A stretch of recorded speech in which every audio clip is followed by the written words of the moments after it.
Yo, everybody. Welcome to Off Panel, a weekly interview podcast about all things comics brought to you by Sketch.com. I'm your host, David Harper, and this week's guest is the person behind the comics collector app Key Collector Comics. It's Nick Coglianese. Thanks for coming on, Nick. Thank you for having me, David. Actually, somebody told me that you are one of the sanest people in comics. No. Wait, seriously? You want to try to guess who that is? God. Who would say so? I have no idea. I don't know if that's like a backhanded compliment or if that's so It's bad. 100% a compliment. No backhand, front hand. It's a totally non-physical comment. I have absolutely no idea who possibly would be in between us that would also say that. Jen King. John Jackson Miller. John Jackson Miller. There we go. Yeah. I love it. That's amazing. Thank you, John. And I'm telling you, it was a very complimentary thing. I don't want you to get the wrong idea. That's so funny. That is a really funny thing to say. But as much as I would love to delve into why my guy JJM would say that, I actually call him JJM in my head like 95. I have like all these ridiculous nicknames. I call Robert Kirkman Bobby Kirks. I call Jonathan Hickman Johnny Hicks. All these different things. But anyways, besides nicknames I have for comic. By the way, that's the Comic-Con guy, and he's a big Star Wars, Star Trek writer, just to clarify. Well, I want to start with one of the funny things about Key Collector that I find to be odd is that I find it difficult to actually describe exactly what it does. I'm like, it's an app where you look stuff up and it can be a lot. I mean, the thing about the app is it can be a lot of different things for different people. How would you describe it? How do you describe it when somebody asks you what Key Collector is? I mean, that was really honestly a challenge for the first couple years. And since we've only been around for a couple years, it's still somewhat of a challenge. It's, the way that I look at it and the way that I would describe it to somebody that, like yourself, would be it's a resource for comic book collectors intended to help them identify what is significant to the history of comics and also what is valuable. So when I say the history of comics, we're talking about first appearances, of course, origins, anything that sort of describes a character and or the universe in which they exist. So the funny thing that, I mean, we're going to get into this later, but like some people that I've talked to have described Key Collector in perhaps less nice terms. Like the term speculator app has been thrown out there. But one of the things I think is fascinating is I started using it when I was having a comic book garage sale a few years ago. And the only reason why I downloaded it is because as much as I know about comics, there is no way I can know everything I have in these 37 long boxes that are directly to my right. There's no way to know. And it's interesting because I actually feel like using your app has made me appreciate the comics I have in my long boxes more. Well, that's exciting to me because that's, one of the things when setting out to do this was to help people enjoy comic books more, because there were times that I remember when I'm looking through a long box at whatever half-price books, and I looked at myself in a way still as a curator, like a museum curator would find a comic book that has a historical significance to the whole and collect it and take care of it and own it. I mean, these are finite and fragile articles of pop culture history. So it's like anybody that has one is a curator of that. And so there's times when I'm looking through these long boxes, and wondering, okay, what is this? This looks familiar. Is it a key? Is it not a key? And then you're going through Google, you're Googling it. And I distinctly remember one time in particular when I just had like the worst headache from constantly Googling over and over and over as I was in front of this long box. And I'm like, this sucks. Like, this isn't fun, Yeah. But you do it because there's a payoff when you find something that's great that you could get at a good deal. And I was never a seller. I sold one comic book my entire life. And actually it was a bundle, and it was The Walking Dead. And it disappointed me later in life, not because I didn't, I made good money on it, but I was disappointed because I bought that off the shelf. Mm-hmm. And I hate I hate selling something. I hate something exiting my collection. Mm-hmm. Yeah. That was those times. I do think it's kind of funny though. Like if there's one thing I would really genuinely be mad at you about, it's that you've made it considerably more difficult for me to find like amazing comics in the wild. Like my dream has always been I want to find Incredible Hulk 181 just randomly somewhere for like $10. Oh, No, no big deal. No big deal. I mean, I found the Avengers #1 in an antique store in outside of Seattle for $10 when I was a kid, and that's like no kidding. that was my big win. But I've always thought that, like maybe there's a possibility that I'm going to find Incredible Hulk 181. Well, I don't think Key Collector was ever going to stand in between you finding Hulk 181 in the wild. I mean, I just don't think that. Look, everybody's looking for that score, right? I know. You'd have to get to that box pretty quick first Yeah. before anybody else did. Well, the Avengers always made me feel like maybe it's possible, but now it's like it's hard to find like damn near anything. But okay, so let's just to break down what it entails, what Key Collector entails. There's like obviously there's a ton of stuff on there, but for listeners that don't know, you have like a hot 10 each week. You have a trending 20. These like hot 10 breaks down basically like the hottest books. Like #1 for the last few weeks has been the first appearance of Kang, Avengers #8.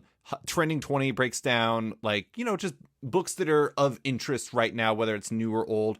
And then there's all kinds of subsections within there. There's keys of the week, et cetera, et cetera. Yeah, well, the Hot 10 is, it's pretty much blue chip key issues. So it's a lot of the mega keys or, Silver Age, Bronze Age keys of first appearances that are, that are jumping up right now, as we know.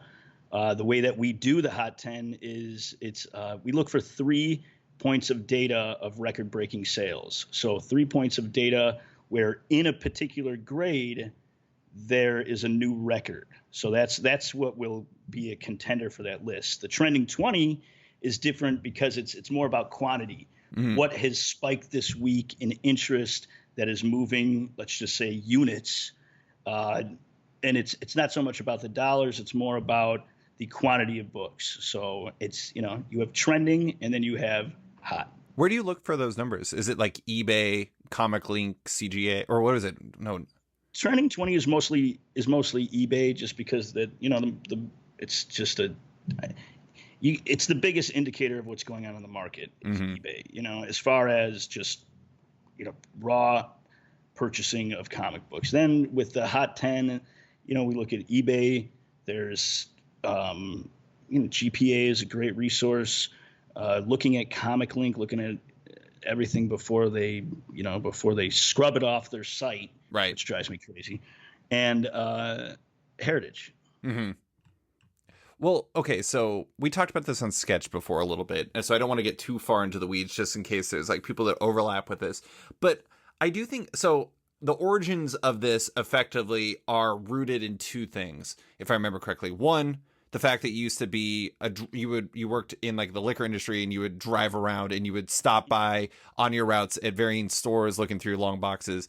And 2, didn't you, if I remember correctly, you came across a gigantic collection and it was kind of like the inspiration for this, right?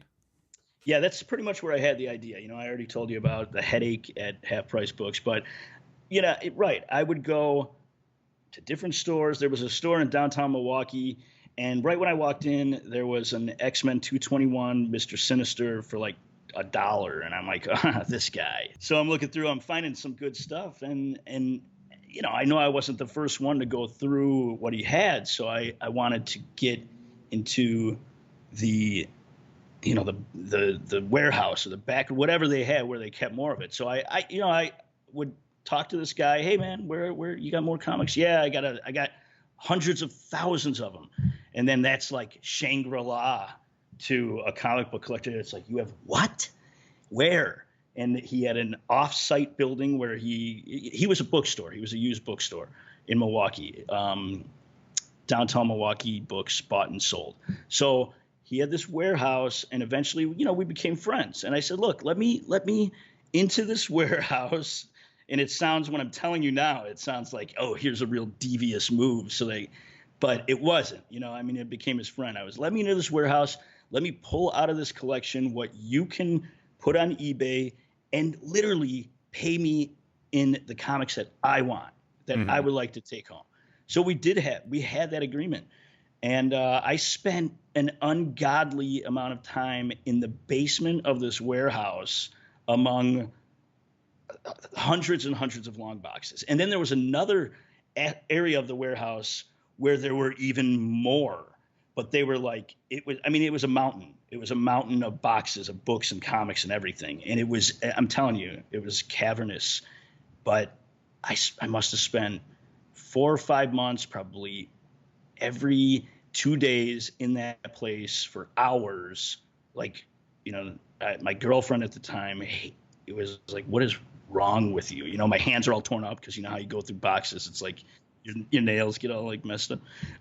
But it was fun. But during that time, same thing. I would bring home like a long box of stuff that I didn't know. Then I'd be sitting there like Google all this stuff.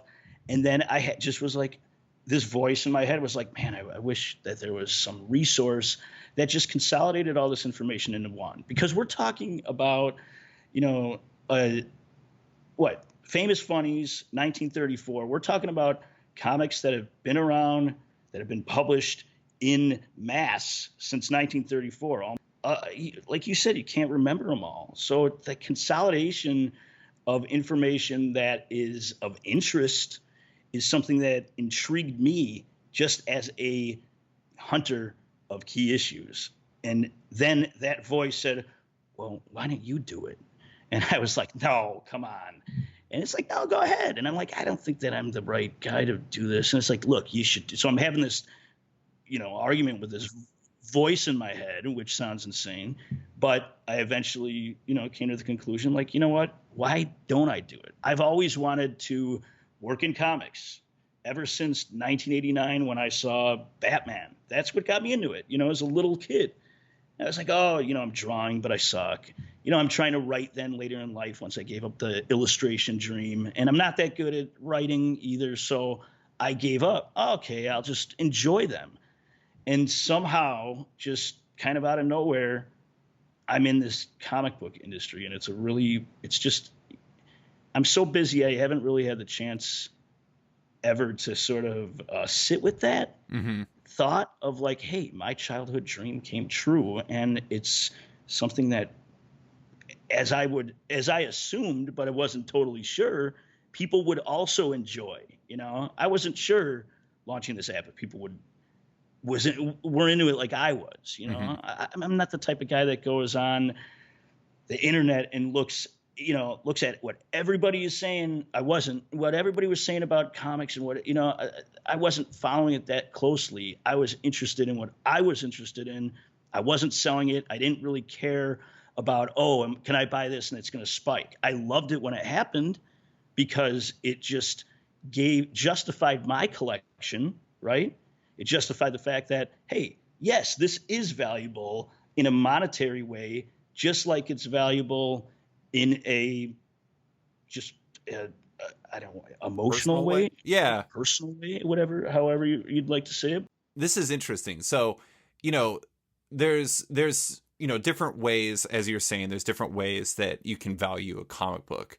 And the thing for me is like one of the interesting divides in modern comics is that it really feels like there's a growing gap between the people who value comics from a monetary way and the people who value comics from like you're saying, an emotional way, a connective way, a personal way, things like that.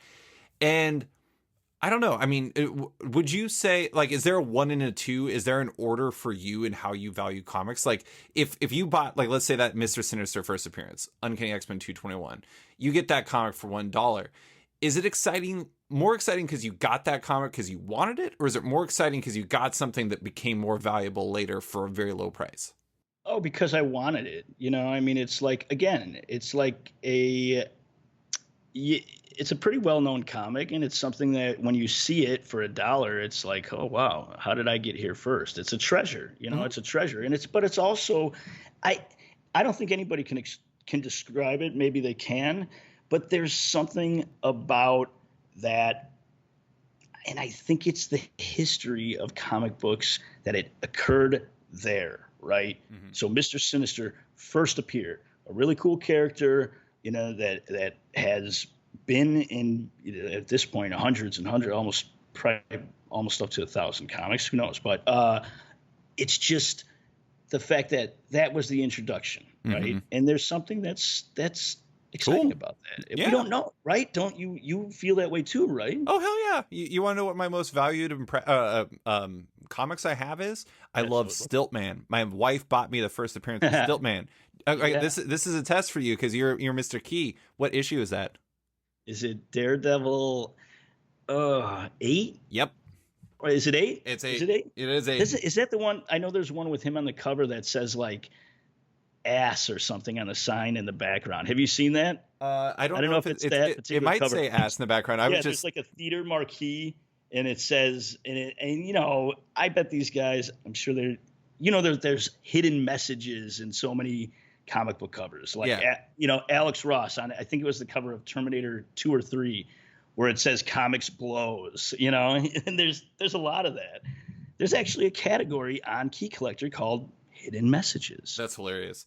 I don't know if that's the one. It was a Wally Wood cover. I don't suspect that was him. Oh yeah, there's no marquee in the background. There's a newspaper. No, I think it was a different one. Yeah. Anyways, I was too busy staring at the Stiltman. I love Stiltman, but anyways, it is really fascinating. So when was that Milwaukee, the Milwaukee experience that changed everything? It was probably 2016, 15 maybe. That's 15 or 16. Okay, so I would say that the collector's market has completely changed in the, let's say, 6 years since that happened. I mean, unbelievably. I mean, right now it's insane. It's exploding. Everything is going up. Right. What's your take on what's driving it? That's what I really want to talk about today. Like, why is this happening?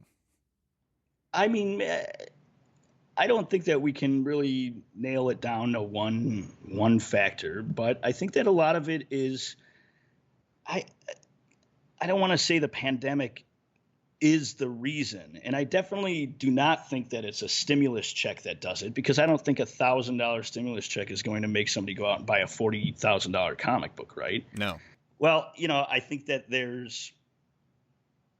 so conventions shut down, right? These conventions shut down, the stores are forced to shut down, and there's all of this inventory that comes off the floor of the convention, that comes off the store. It goes on eBay, it goes on Heritage, because people need money, and there's a lot of fear. There's a lot of fear that, people aren't going to be buying comics. People are scared they're going to lose their jobs. So stores, understandably, are adapting, and they're putting their comic books online to sell. So you're seeing a lot of sales occurring in the market, right? You're seeing more inventory on eBay and on Heritage or Comic Link. And, I think that Turtles seem to have sort of kicked it off, because there were some Turtles books. There was a lot of Teenage Mutant Ninja Turtles #1, 1984 sales that happened right at the beginning of the pandemic. And these books, now there's a print run of only 3,000, I believe, of Teenage Mutant Ninja Turtles first printing. And these books, there were a good amount of sales happening in a short period of time. And they were selling for, I think, the first one in 9/6 sold for like $5,000 more than it had before. And people were surprised by it. And then that ball started rolling. And I think that a lot of people that had inventory of 9/8 and stuff like that, of other books, looking for the right time. People sit back, they hold back on some of the books that they have, and they go, when is the right time to sell this book? And when people think that the market is booming, which it does, you'll see, look, no book gets to be a $30,000 book in just overnight. There's cyclical things that happen. Every 5 years, it might be a book goes up $3,000, $5,000. Well, at this time, when we're seeing all this inventory and all this activity happening on eBay, happening elsewhere, and we're all witness to it, there's a certain kinetic energy of this type of conversation that starts to happen, that, whoa, it's a booming market. So then that puts more inventory onto eBay. People are like, oh, for example, Marvel Spotlight #5, right? First appearance of Ghost Rider. I literally was just going to bring that up. Yeah. Yeah. All right. Good. Well, we're vibing. We're connecting. 9.8 hadn't sold since 2017, I think. So 5 years had gone by where this book hadn't sold. What did it sell for? And then it's 246,000? something like $260,000, I think. Which is insane. It's totally insane. It's totally insane, but there's only 4 of them graded 9.8. So when you think about it, it's not that insane, because only 4 people in the world at any given time could own a near mid 9.8 Marvel Spotlight number 5. Right. And that is a pretty incredible thing to say. So the competition on something, and that's the other aspect of it, is now all this inventory is online, and there is a global competition, and there's a growing global competition because, the MCU playing a huge role in it is activating this sense of collecting in people who are, who are falling in love with the Marvel universe. If you look at Twitter and you see these conversations happening, this isn't just, oh, I love this show, it's great. This is like a cultural phenomenon. I mean, people are identifying with these characters. And I think that there are different collectors that are coming into the game that aren't just like us, where we're like, we want to own all the keys because we love to curate and collect comic books. There's whatever, it's exciting to us. There are people that are like, I just want to own X-Men number 4 because I love the Scarlet Witch. I just want to own Avengers 57 because I love Vision, and I have money to do it, and I want it, and I want to display it, whatever it might be. So there's a competitive nature to it, but there's so few of some of these Bronze Age and Silver Age and even some Copper Age books, really. I mean, that are there's in higher grades, so that when those sell, boom, it's like, okay, Marvel Spotlight number 5. It was, I think, in 2013, sold for like 10 grand, 12 grand. Then 2017, it sells for 50 grand. Then 2021, it sells for 250 grand. So, I mean, looking at that jump from 2013 to 2016, that's massive. Right. $13,000 to $50,000 is huge. And that wasn't, nobody was talking about like a boom then. But what happens then, the 9.8 sort of informs the lower grades. So you have that cascading effect. Right. Books that go up in value, it's an organic price correction. So then it seems like everything is going totally batty because you have these 9.8s and these higher grade, even 9.6, 9.4, these books that rarely, we don't see that often. People are thinking, hey, this is the time to sell. And then they put that inventory of those higher grades up, and then those higher grades sell for massive dollars that they probably would have anyway, really. I mean, realistically. And then there's the price correction that occurs after that. So that creates this sort of feeling like, well, yeah, maybe the market is totally insane and out of control. But is it?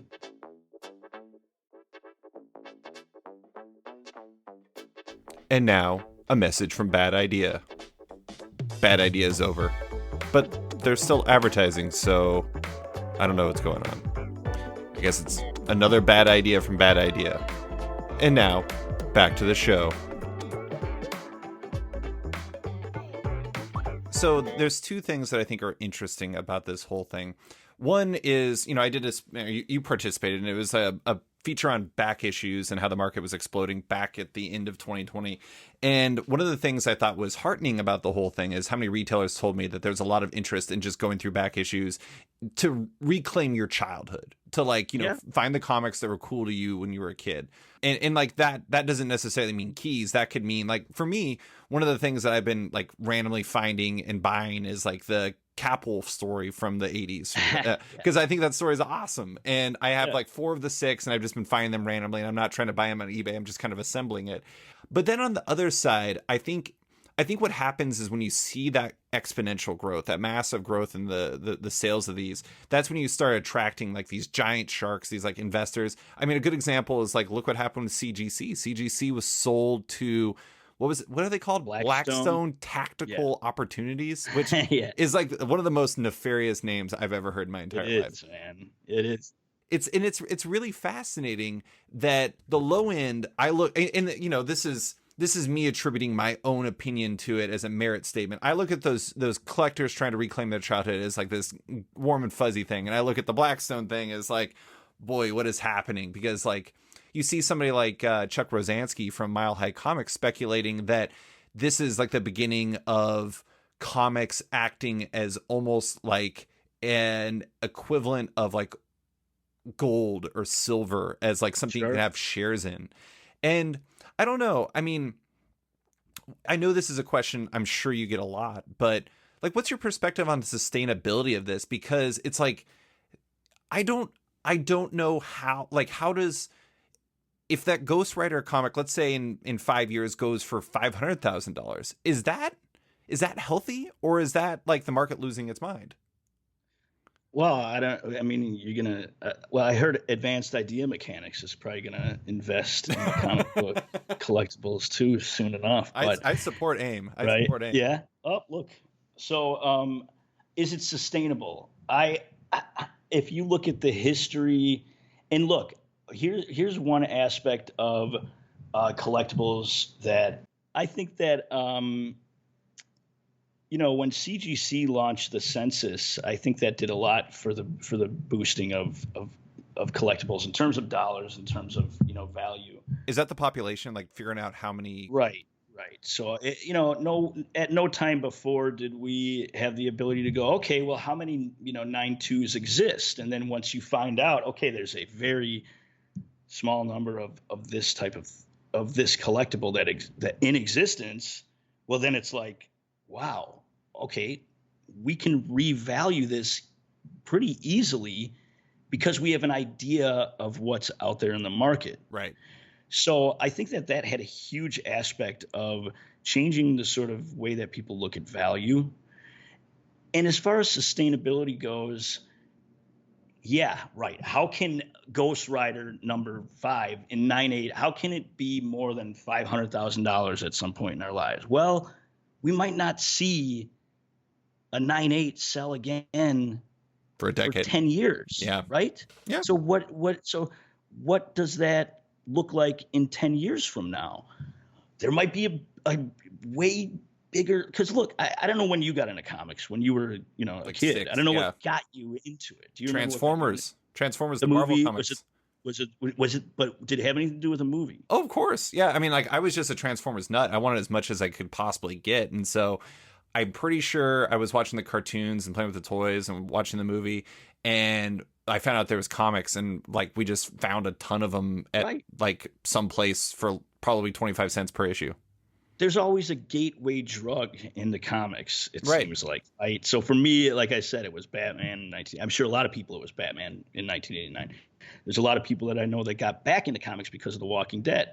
But now we have like this abundance of things of shows and TV that can draw you in. And so there in 10 years from now, there might be a hell of a lot more collectors than there are now of key issues or books that are, but and people always say, well, it doesn't get them to read comics. Well,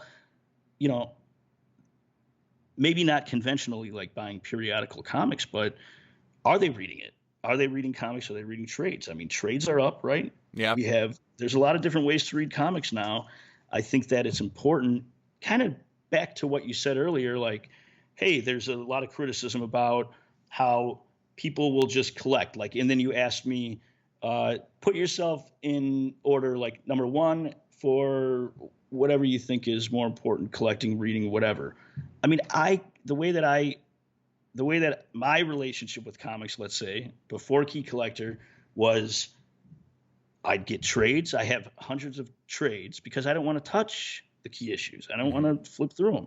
But I wanted full arcs. I wanted to read the story, from beginning to end. There were only a few comics that I went to the store every week to, every month, but I went weekly to get, like Fables or Lucifer. Like when those books were out, those were, I would get them monthly. I just couldn't wait. Yeah. But as far as the collectability or the reading, there's so much criticism. Like there's so much criticism, but even from the stores, you hear it.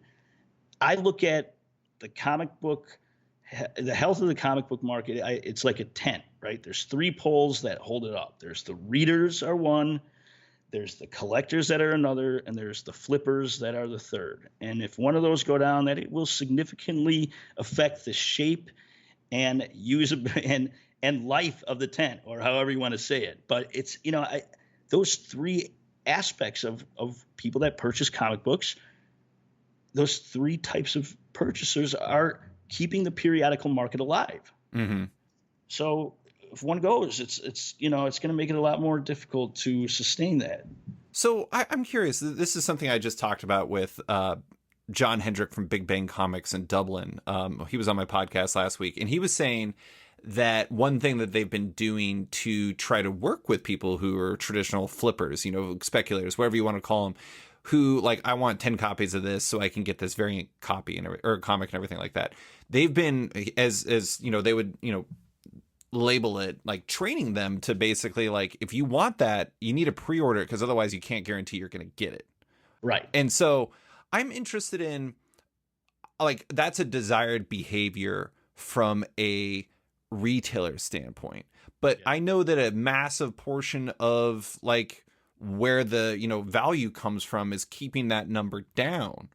Like, do you think that there's a conflict between those two ideas? Like, do you think if every person who wants to flip a copy of X comic that's coming up in the future pre-ordered 10 copies of it because they want to do it so they can flip it, is that going to crater the market?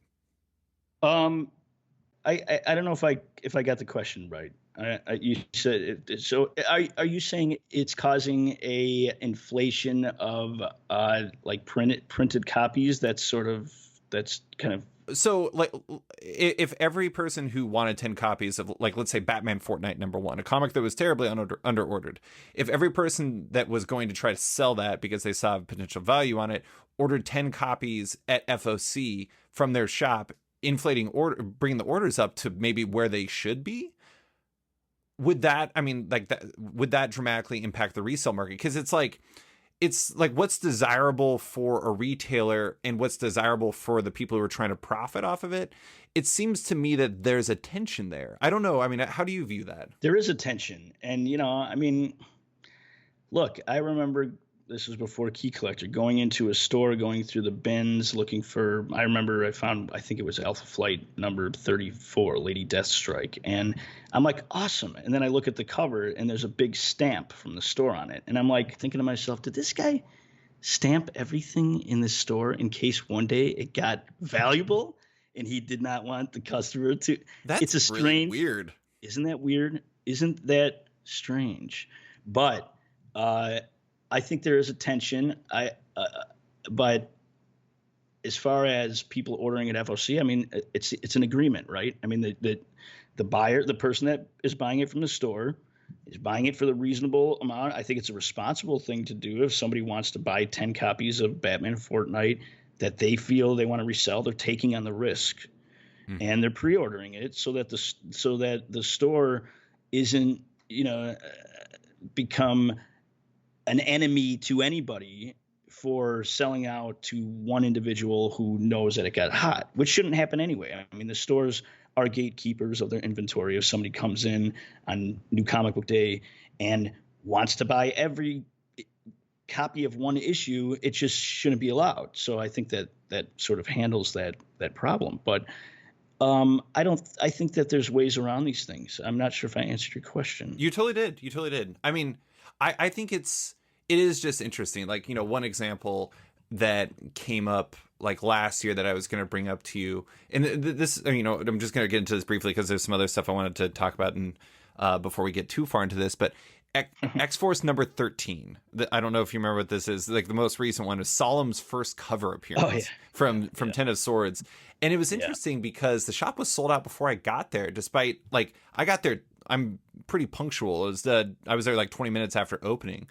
And it is interesting how these specific comics can get like eaten up so quickly by people. I don't know. I mean, it's like, I guess maybe I'm making a blanket statement about like they're not reading these or something like that. But when they get eaten up so fast, especially for something like Ten of Swords, because it's like, what was that, like a 24-part crossover? Oh my God. And Yeah. like that was part number like 6 or something. Yeah. And so it's like, I kept going because I know a lot of retailers, and one of them sent me a copy of that, and I was still able to read it.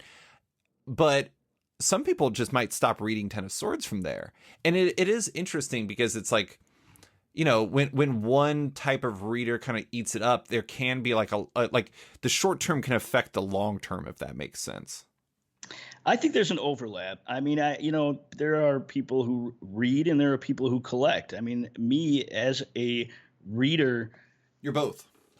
Right. And I would want, if I heard like, hey, there's going to be a new character, I would be like, well, I want that, even though I don't read that series, I want that book, not because I want to resell it, but because I want, again, to own that bit part of your collection. Book history. Right. You just want the gems, because then it's just like you have, something to talk about. You have something to justify why you have all these comic books. But you don't want to miss out. There's always the fear of missing out, which people often use as like an insult.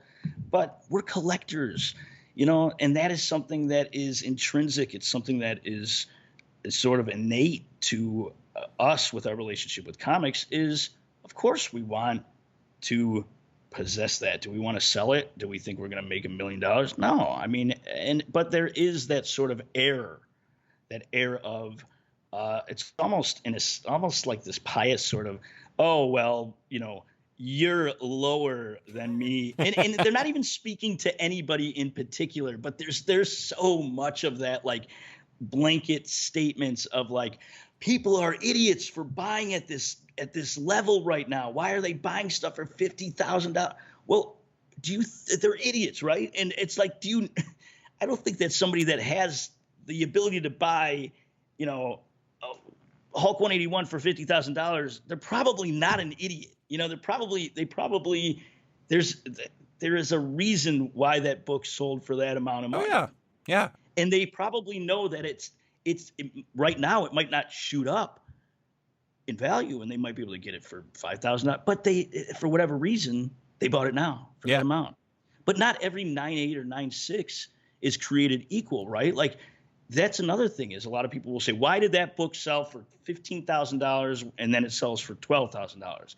Well, if you ever look at 2 graded books, the same grade side by side, there are times when you can see a distinct difference in those 2 books. Color quality, centered. I mean, there's a lot that goes into that. That's just not surface level grade, which I think, in a more complex sort of way of looking at this, almost like diamond clarity, the clarity of a diamond, you would say, okay, well, but it also has a level 8 on the color vibrancy scale. I mean, like these are things that come into play to certain collectors, white pages, all that affect how much they're willing to spend on something. I do think, okay, so there's 2 things I want to bring up. One thing I do like about your entries that you write into Key Collector that I think like maybe you don't get enough credit for is, I think it's hilarious when you're skeptical about some of the stuff in there. Right. Yeah, because it's funny because there's sometimes where you're just like, it genuinely seems like you're trying to talk people out of things. Like, I want people to be careful. I mean, I by no means, okay, so I can tell at this point when something is getting boosted somewhere, when somebody is trying to. What do you mean by that? Yeah. Well, a group. Let's say there's a group of collectors that will all jump on a book that doesn't really have, let's say there was this one.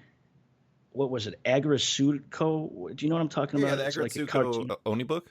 Yeah, and there was a variant that they were selling that was like all out of the gates. It came out at like $100, and I could just tell there was not that much interest in the book, but there was this conversation that was sort of it was like a chain reaction through certain groups, online, right, groups, and then you'd see it elsewhere, and you could just see that the book was going up for no reason. It was out of the gates. Even before, I'm always very wary about what pre-sells. When a variant sells for $200 before it even comes out. And you're like, okay, well, I can understand somebody really wants that, but come on, it doesn't have that value yet. But so this book out of the gates, $100. I'm very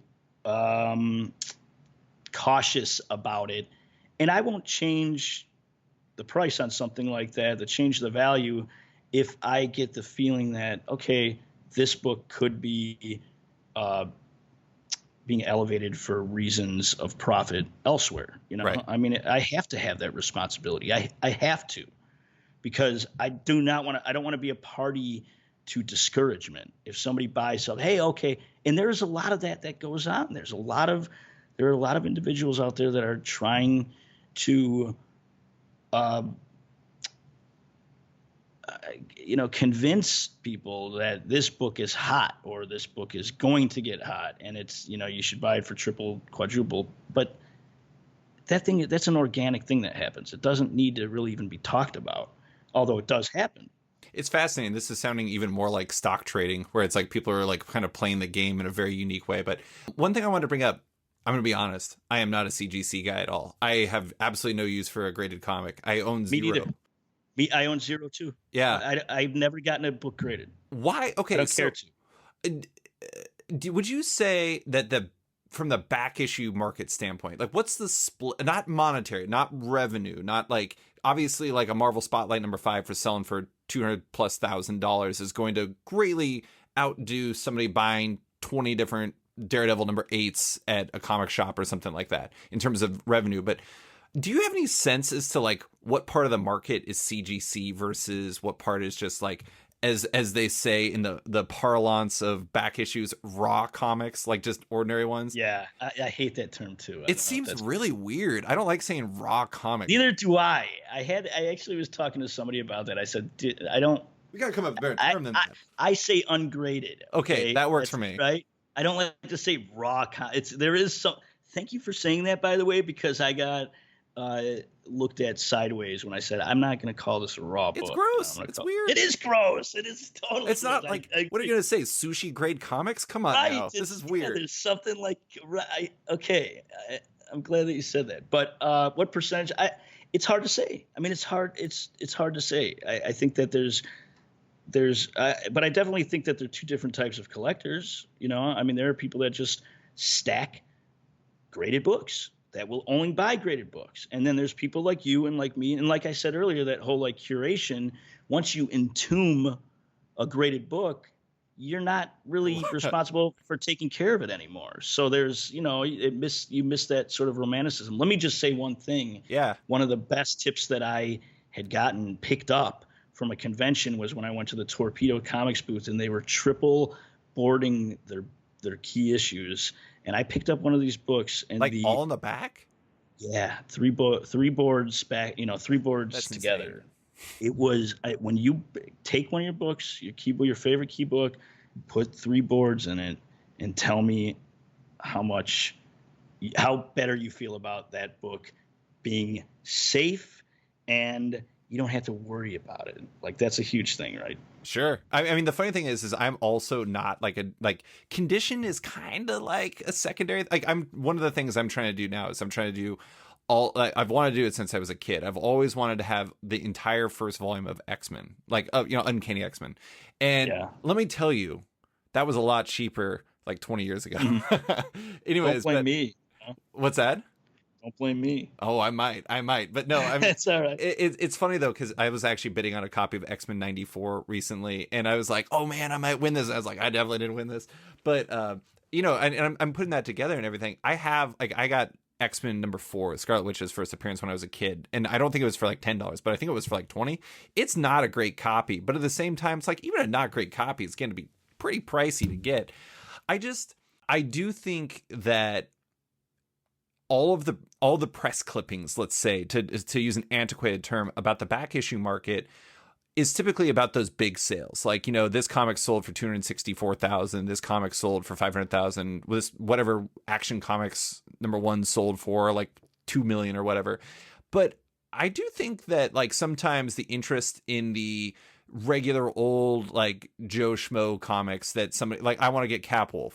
I think that market also has increased in interest. It just doesn't get the same talk because it doesn't sell for millions. It sells for like 45 cents or whatever the hell. Well, that's what it is, awareness, right? I mean, that's part of what makes the books interesting. I mean, nobody would have bought a copy of X-Men Annual 14 for years. That book was like $5. People didn't know that Gambit is in that book on like 10 panels, right? I mean, I think actually more, like 12, 14 panels. But, and sometimes it's just like silly things like, okay, Wolverine, the first, they go into his origin in Marvel Comics Presents. They go into how Wolverine got the name Wolverine, right? And it was American Indians that he was spending time with these American Indians, and they gave him the name. And one of the women sewed him an outfit, a costume or whatever you want to call it, that had the yellow and the blue, like whatever you want to call them. Mm-hmm. But this was the origin of Wolverine's name, and it's the origin of Wolverine's suit, which I find fascinating that story was told, but nobody would ever know what that book was, right? Because it's not like the sexy first appearance key. It's so, and that's the type of stuff that, goes into the app, is like, or the website. We have a website too, but is what made this character who they are today, like the important moments. And whether that's in a $1 book or whether that's in a $1,000 book, it's all about giving that awareness to people who might be a big fan of that character. And I think that's where, the book, the resource Key Collector really is something that the comic book community enjoys, because you have, look, I mean, speculation, you mentioned it before. Speculation is it's a very small portion of the app, actually. I mean, we have one category called the spec deck that has like, I don't know, 30 or 40 books in it, and then there's over 30,000 books in the app that have all been hand entered, individually researched. And this is the history of comic books, and there's a lot more of that history to tell, but this is the history, and something minor could attract the interest of somebody, and they go to the store and they look for that book. Mm-hmm. It's never going to be a $50 key, but it means something to them because that's where Wolverine got his name, or that's the last issue that Stan Lee actually had an original story that he wrote in it, whatever it might be. But those are the things that's what makes up this app. That's what makes up the Key Collector app is stuff like that. Yo, everybody. I want to take a quick second to talk about Macroverse. Macroverse is a next-gen mobile comics app, with its tap story format making comics feel totally native on mobile devices, which you can experience over 45 series and 400 episodes, with more launching all the time. It's a perfect time to try it out, too. Many of the most popular titles like Hex 11, Dead Town, Glitch, and more are free for a limited time only, so download the app for iOS or Android and binge away. Oh, and keep an eye out on macroverse.com for some major updates on new creators, new series, and new features that bring real collectability to digital comics in a new way. Massive things are coming. If you love making, reading, and or collecting comics, you won't want to miss what Macroverse is launching this summer. And now, back to the show. I'm pretty sure one of the things I discovered when I was going through it after that first garage sale, or before that first garage sale, was I was going through my Cable issues, and I was like, why is this a key? And then I was like, this is the first comic Brian K. Vaughan wrote? What the hell? He wrote a random issue of Cable? There's so much crazy. There's a lot of crazy stuff like that. And I love those categories. We have, No, I was just looking through Cable. Yeah, well, that's where you're going to find it, somewhere in tucked into these titles, right? Is an artist has to start somewhere. Yeah. Artists first. And that is not really documented anywhere. And it kind of drives me crazy. Like, there's times I'll reach out to an artist or a writer on Twitter, and I'll say, hey, what was the first work that you had published? And I'd love to get everybody's, but it's impossible to compete with somebody that has 80,000, 150,000 Twitter followers, and you're asking them a question. You just never get Oh the yeah, answer. and they get a ton of questions every single day. I can't even I imagine know. being No. a big name creator and having like their mentions. But okay, so I am interested. Like I would say, the number one thing that comes up to me from retailers I talk to is they have to be aware of not just your, the app and website, but also the varying different speculator groups and things like that, because they know that like the point that I think that people, it's not even the spec deck that like a lot of retailers don't like, it's keys of the week. It's like you're labeling these new releases as keys. And so and like I said, it's not just you, but what this does is it drives people into the store to buy the new hot thing. And like that's one of the things that strikes me as kind of precarious. Like it puts you in a position to be an arbiter of what sells and what doesn't in shops, and also like what sells out in comic shops or not. I'm interested in how you decide what books make the cut each week. I mean, sometimes it's obvious, like, Skybound X #1, Clementine's first appearance. Everybody and their brother could have said that. But I mean, like for other things, I mean, like what makes a key each week in that regard? Well, keys of the week, we're talking about new comic books that are going on sale on Wednesday or Tuesdays and Wednesdays.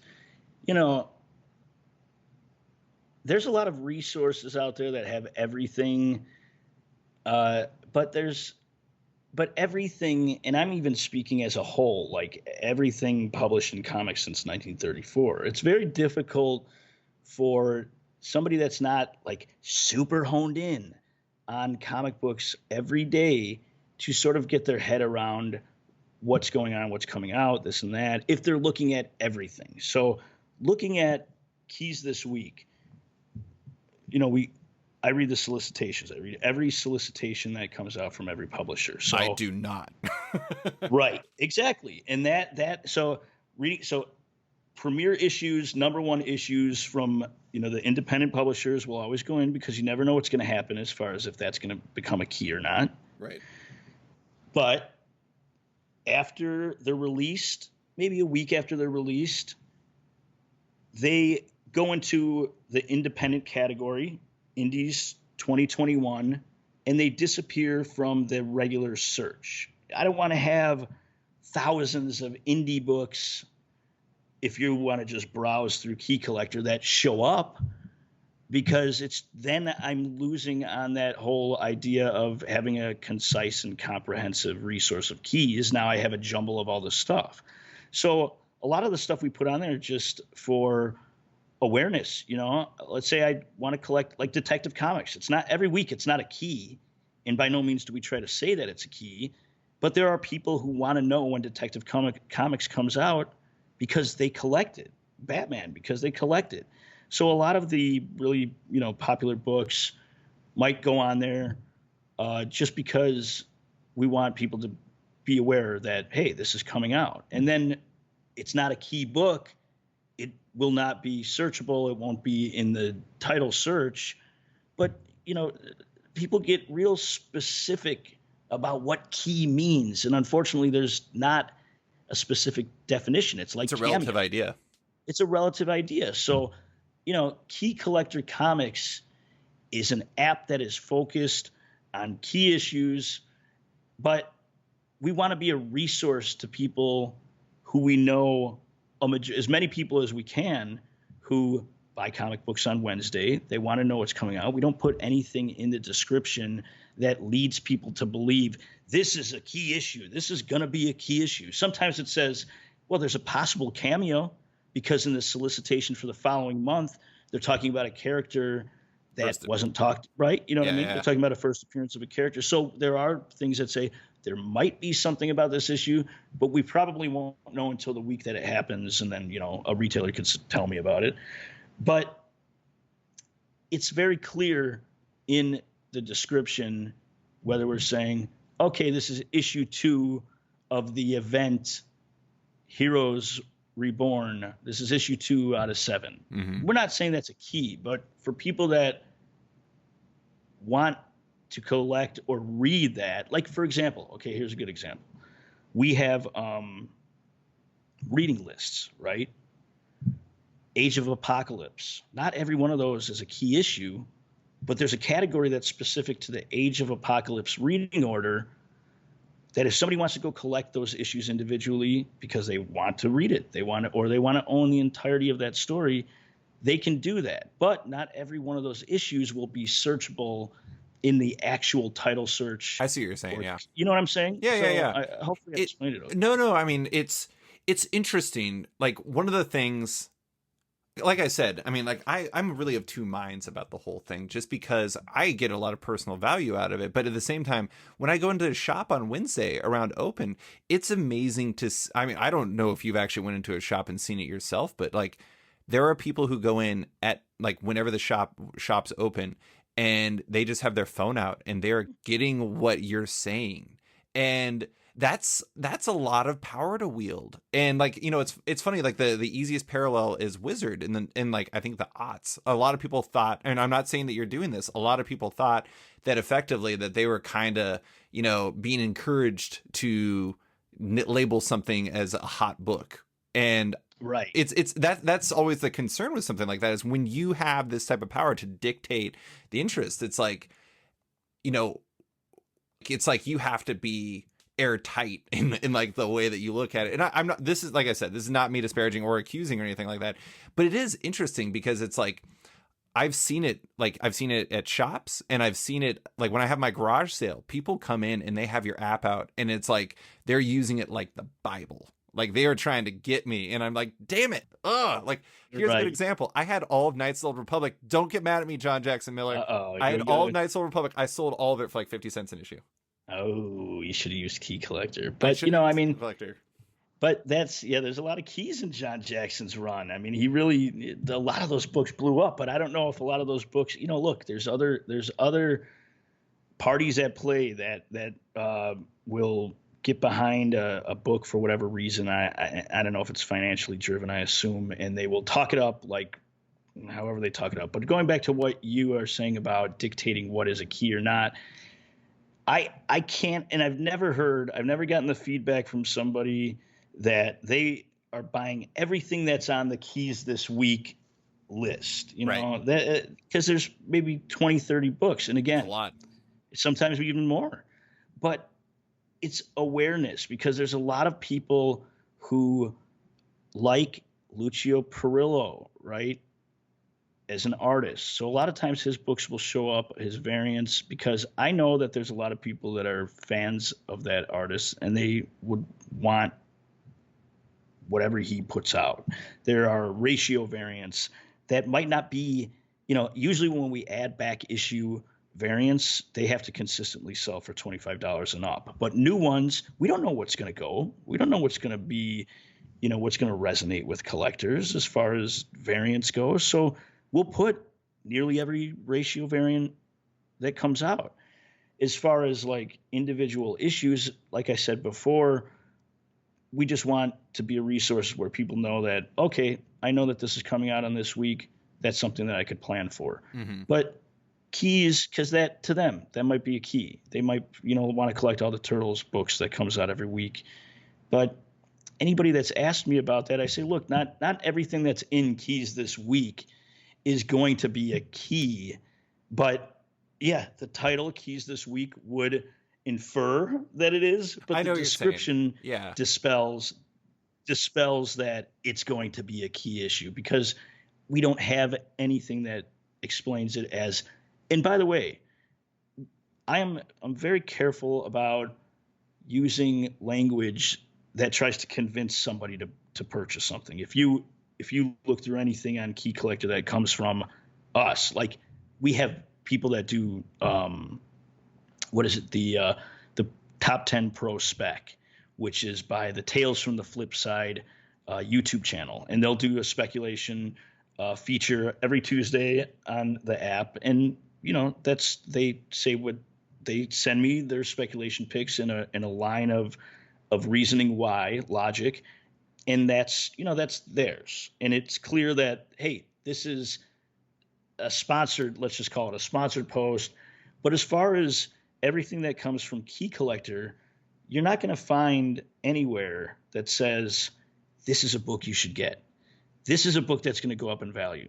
this is a book, that's not something that is important to me because, I mean, really, what I offer is the benefit of using the resource key collector as something to enhance your collection. Yeah. Something to keep you, to get you back into comics. If you want to get back into comics, key collector is a great way to help you return to something that you loved when you were a kid.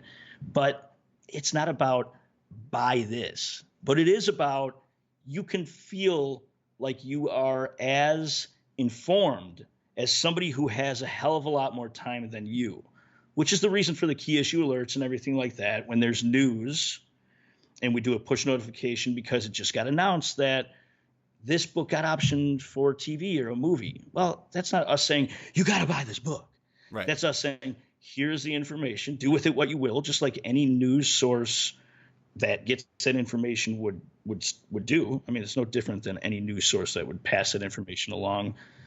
And, it's not about us influencing the market, which I understand what you're saying as well. That's a lot of responsibility to wield. It is. Great power comes great responsibility. Of course. I hear that. I've heard that so many times. But I think that the success of Key Collector is, up to this point, we've had great success. We haven't done any marketing or advertising, really not much. We've had a little bit here and there. But it's a trusted resource because I think it's pretty clear if you're looking at the individual descriptions, the words that are attached to each book, that we're not trying to influence behavior. Yeah, I think like a really brief summary of what I'm not trying to like reinterpret your. Please, because I can't do that every time. Okay, so if you, I would summary, say, I'd love to. I would say that what you were trying to say that you're trying to do is you are trying to reflect what the comics are rather than dictate what the comics are. Right. I mean, that's a good way to say it. Reflect what they are, or just give an indication of.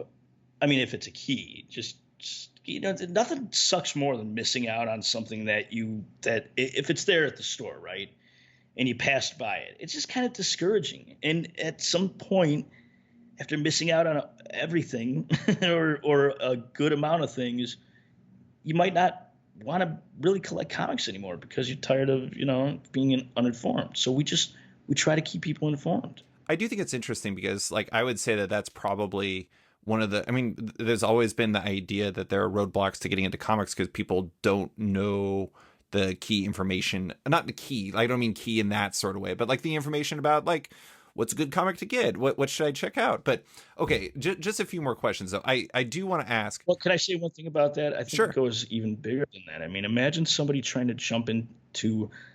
We were talking about Sword of X of Swords. Yeah. Earlier, and imagine somebody picking up a X-Men Wolverine 6 for the first time. It's like, oh my God, well, how do you follow the history? There's so much history in comics, which is great, but if you want to get into it, it takes you a long time to feel like you know what the hell is going on in a story, right? It's stringing through a fire hose. Yeah, I mean, I jumped in with Extinction Agenda, which was like an insane comic that involved a clone of Cable trying to assassinate Professor X. And I was just like, I don't know what the hell's going on. I love this. This is amazing. But okay, so like I said, just a few more questions. I brought up the idea that like people label it as a speculator app. Like, what do you say to that? Like, what do you say to people who describe it as that? Because it seems like you disagree. I do disagree. I mean, I disagree that it can be one thing like that. It's a speculator app. Well, like I said, we only have one section that is about speculation. It's a resource. Key Collector is a resource. Look, there's a lot of apps out there that have every comic book. You could catalog your collection. This is an acquisition app. This is an app that gives information about key issues, the history of comics. There is, and keeps people aware of what's happening in the news. If you want to look at that as speculation, well, I mean, we talk about what rumors are out there. So it's not about us saying, buy this, it's going to go up in value. It's about, this is what's happening in comic books. People want to be engaged in the hobby because otherwise if you're not feeling like you know what the hell is going on, You're not going to it is, partake. like I said, it's discouraging. But Yeah. there's so much. I mean, look, there's hundreds of categories that we have. You know, Spider-Verse. I mean, guy, I can't. You know, there's so many I can't even think of any right now. But Iron Man armor, right? Okay, so are we saying that's speculation? There's Because like 50 you're different finding out what the issues. first appearance of the Mark 13 armor is or something like that. Right, right. And there are, categories that are somewhat that have that speculation feel to it. We've done undervalued, but again, that there are parts of the app that service speculators. There are parts of the app that service readers. There are parts of the app that, well, the whole of the app really services collectors. But I talked about the three types of collectors or reader or comic book enthusiasts, I Yeah. should say, that keep the print comic book business afloat. And we want to have something for each one of those categories, that they have a resource that keeps them engaged and keeps this whole thing alive, because it is a dangerous, at any point now and into the future, print comics are in danger. So if we could have something, a resource that keeps it alive, how could you be critical of something like that? I mean, the store is the gatekeeper. Somebody comes in, I want speculation books only. Well, you can have one. You can buy Yeah. one comic, right? And they do it. They do it. Yeah. Right. I do think it's interesting that you say that, like, in danger, given the fact, I mean, like, every retailer I've talked to is like thriving right now, which is I mean, new comic books. Look, I mean, when I say in danger, the digital comic book, reading digital comic books it's not very exciting, right? sure. And I don't know how much, the digital market, it's growing though. The digital market is growing. The trade market is growing. The periodical market, I'm talking about printing comics. I'm talking about new monthly comics coming out. It is in danger. I mean, I'm not saying that it's on the endangered species list, but there's technology and there's different ways of reading comic books. There's manga. There are things that could take away market share from periodical comics that could make them less abundant. And in time, 10 years, 20, we want to make sure that they continue to exist. Sure. How is the lack of accurate report? I mean, because like you talked to John Jackson Miller, I mean, no diamond reports. I know that you often will put like the numbers in there. How does that affect you? I mean, it's just if we're talking about print numbers that come out for new comic books, is that what we're talking about? So like Comic-Con, they would like put in like, like let's say it's July, they would normally have like June 2021's numbers up. It's just, it doesn't really affect me or the information that much. And I don't think that print run necessarily, in some cases, when it's really low, it does affect a book. Definitely like the second printing sort of emerging trend of those books becoming valuable. It absolutely does. But as far as like standard covers of books, like, top 50 books, even though we can't get the estimated print run out of it, it's cool information to have. I'll say that. It's a nice thing to offer. Hey, this is lower print run. But it's not essential information to give out. But it should be out there. Yeah. Yeah. It is just kind of interesting. I mean, like, to me, it seems like the print run stuff is actually more useful for something like you brought up The Walking Dead #1. It's like knowing like what the print run for something like that is probably more interesting in retrospect. But okay, we're going to finish with some random things I want to bring up. You brought up Uncanny X-Men Annual number 14 earlier. One of the things I find really quirky about like paying attention to this stuff a little bit is like things like that, or like the ongoing debate, like not debate, but it's like some people. Oh, it's a debate. Well, some people think also that like Incredible Hulk 180 is actually like the first appearance of Wolverine. Like it's labeled a cameo, but it's, is it not? I find that stuff to be really quirky and entertaining. It's like a lot of the stuff in Key Collector I find fascinating, not because I use it, but because I find looking into the world to be really interesting. For you, as somebody who is so immersed in this, what's something that, I don't know, that you look at all of this, like the comic and back issue market all these, the history of comics that you find quirky from your side of the world? Like, is there anything in there that's like kind of strange and odd to you? Because I mean, I'm sure you see a lot of curious things. Yeah, there is a lot of, I mean, I'll tell you one of my favorite, and this was before Key Collector, one of my favorite finds in the long box was when I found the, is it Action Comics 869, I think, where Superman is drinking a beer and it got recalled because he was drinking a beer, and then they switched it out for root beer, which is so lame, right? Like Clark Kent can't have a beer with his dad at the end of a long day. But I found that in a dollar bin. It's like $100 book, right? Really? And yeah, hell Because yeah. it was recalled, I guess. Right. Recalled stuff is great. Like things that sort of define, different cultural sort of what's going on. I can't think of anything specific, but there is like, and you'll always find it in the categories like sights and sounds, right? When did Banff first appear? Yeah, that's in a fun. comic. When did Stan Lee say "Nuff said"? George R.R. Martin had a letter published in Fantastic Four's back pages, and that's like his Game of Thrones guy. That's his first published actual, writing, published work. He was 16 years old. And, it's stuff like that. And that's what's great about the comics and researching it. That's what makes, doing this such a joy, is not only what I come across, but what people come across that use the app, that email me about, say, hey, did you know this? No, that's great information that not a lot of people know about. And it's just, and then we vet it. Of course, we vet all of it.